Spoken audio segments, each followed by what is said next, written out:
नमस्कार दोस्तों, आप सभी लोगों का हमारे YouTube चैनल पर बहुत बहुत स्वागत है। आज मैं अपने चैनल के माध्यम से बहुत ही प्यारा सा कजरी झूमर गीत सुना रहा हूँ। यदि आप लोगों को मेरा गीत अच्छा लगे तो आप लोग मेरे चैनल को लाइक करें, सब्सक्राइब करें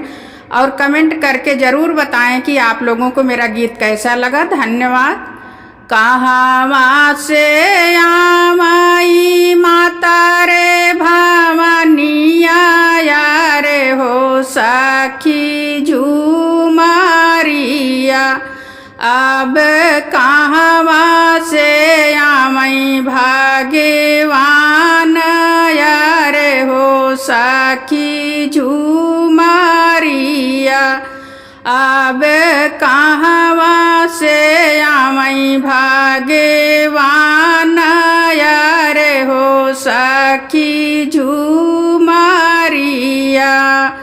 पूरबू से आमाई माता रे भवानिया यारे हो सखी झूमारिया, अब पश्चिमा से आमई भाग्यवान यारे हो सखी झूमारिया, अब पश्चिमा से आमई भाग्यवान यारे हो सखी झूमारिया, कहाँ बैठावाऊ माता रे भवानिया यारे हो सखी झूमारिया,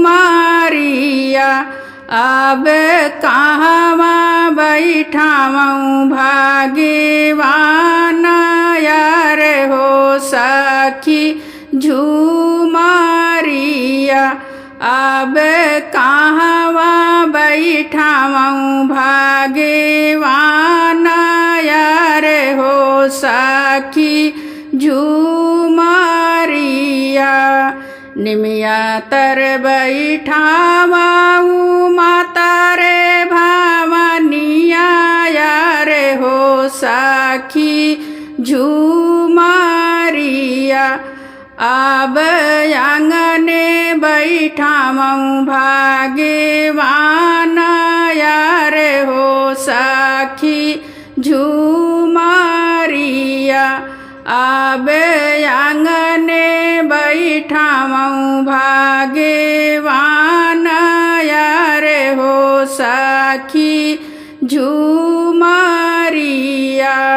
काऊ खियावाऊ माता रे भवानिया यारे हो सखी झूमारिया, अब काऊ खियावाऊ भाग्यवान यारे हो सखी झूमारिया, अब काऊ खियावाऊ भाग्यवान यारे हो सखी झूमारिया, हलुआ पूड़ी खियावाऊ माता रे भवानिया यारे हो सखी झूमारिया, अब मेवा फल खियावाऊ भाग्यवान यारे हो सखी झूमारिया, अब मेवा फल खियावाऊ भाग्यवान यारे हो सखी झूमारिया, अब मेवा फल खियावाऊ